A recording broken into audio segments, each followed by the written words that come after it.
નમસ્તે બાળકો, આ વિડીયોમાં આપણે પેટર્ન શું છે અને આપણી આસપાસની પેટર્ન ઓળખતા શીખીશું. આજે શેરખાનની મમ્મીનો જન્મદિવસ છે. શેરખાને નક્કી કર્યું છે કે તે પોતાના ગલ્લામાં ભેગા કરેલા રૂપિયાથી પોતાની મમ્મી માટે એક કેક અને સાડી ખરીદશે. શેરખાન રસ્તો ઓળંગવાની રાહ જોઈ રહ્યો છે. તેણે રસ્તા પર આવી રીતના ઝીબ્રા ક્રોસિંગના નિશાન જોયા. શેરખાન તરત વિચારવા લાગ્યો, અહીંયા એક કાળી પટ્ટી, પછી એક સફેદ પટ્ટી, ફરીથી કાળી પટ્ટી, ફરીથી સફેદ પટ્ટી, આવા નિશાન બનાવ્યા છે. હા, આ પટ્ટીઓ તો એક પ્રકારની પેટર્ન બનાવી રહી છે. ગઈકાલે જ મેં તેના વિશે વર્ગમાં શીખ્યું હતું અને આજે મને તેનું એક ઉદાહરણ પણ નજરે પડી ગયું.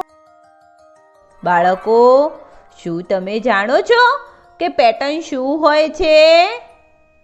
પેટર્ન સંખ્યા અથવા વસ્તુઓનો એક સમૂહ હોય છે, જેમાં બધી વસ્તુઓ એક નિયમ દ્વારા એકબીજાથી સંબંધિત હોય છે. જેવી કે અહીંયા ઝીબ્રા ક્રોસિંગમાં એક કાળી પટ્ટી, પછી ફરીથી સફેદ પટ્ટી, એવી રીતે પટ્ટીઓના રંગ પુનરાવર્તિત થાય છે. આ એક રીતે પેટર્નનું ઉદાહરણ છે, જેમાં રંગ એક નિયમ અનુસાર પુનરાવર્તિત થાય છે. આવો જોઈએ શેરખાનને બીજી કઈ કઈ પેટર્ન નજરે પડી.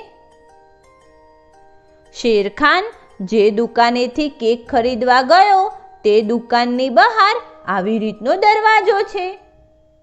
શેરખાન વિચારવા લાગ્યો,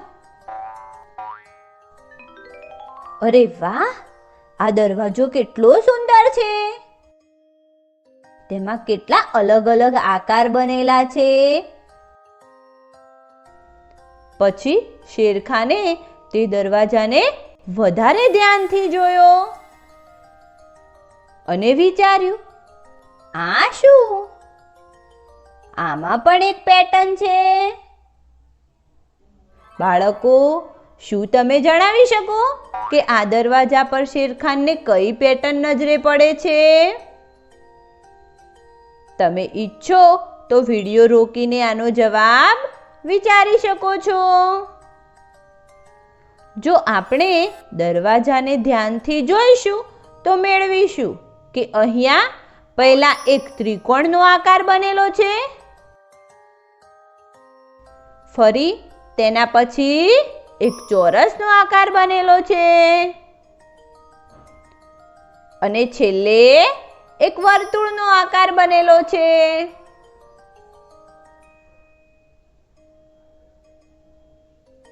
વર્તુળ પછી ત્રણેય આકારો એકવાર ફરીથી તે જ ક્રમમાં પુનરાવર્તિત કરેલા છે.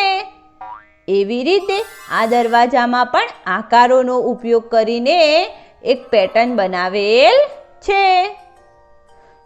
શેરખાન દરવાજા પર બનેલી પેટર્ન ઓળખીને ખુશ થઈ ગયો. હવે તે દુકાનની અંદર પોતાની મમ્મી માટે કેક ખરીદવા ચાલ્યો ગયો. દુકાનમાં શેરખાનને ઘણા બધા પ્રકારની સુંદર કેક નજરે પડે છે. શેરખાનને તેમાંથી આ કેક ખૂબ જ પસંદ આવી. જ્યારે શેરખાને તે કેકને ધ્યાનથી જોઈ તો કેક ઉપર પણ તેને એક પેટર્ન નજરે પડી. બાળકો, શું તમે આ પેટર્નને ઓળખી શકો છો? અહીંયા એક જ આકારને ચાર અલગ રીતે ફેરવીને ફરીથી તે ચાર આકારોના સમૂહને વારંવાર પુનરાવર્તિત કરીને આ પેટર્ન બનાવેલી છે.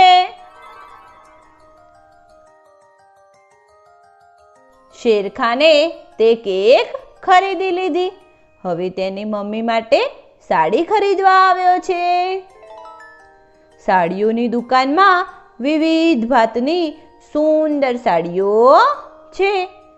શેરખાનને આવી ભાતની સાડી ખૂબ જ ગમી. શેરખાને જોયું કે આ સાડીમાં પણ અનોખી પેટર્ન બનેલી છે. બાળકો, શું તમે આ પેટર્નને શોધી શકો છો? અહીંયા એક જ આકારની 3, 2 અને 1 પાંદડીઓના સમૂહને પુનરાવર્તિત કરીને પેટર્ન બનાવેલ છે. શેરખાને તે સાડી ખરીદી લીધી અને ખૂબ જ ખુશ થઈને ઘરે પાછો ફર્યો. ઘરે પાછા ફરીને તેણે તેની મમ્મીને તેણે ખરીદેલ ભેટ આપી. શેરખાનની મમ્મી શેરખાનની આપેલી ભેટ જોઈને ખૂબ જ ખુશ થઈ ગઈ. બાળકો, આ વિડીયોમાં આપણે પેટર્ન શું છે અને આપણી આસપાસની પેટર્ન ઓળખતા શીખ્યા. આગળના વિડીયોમાં આપણે કેટલાક રસપ્રદ ઉદાહરણ દ્વારા અલગ અલગ પેટર્નને ઓળખવા વિશે વધુ જાણીશું.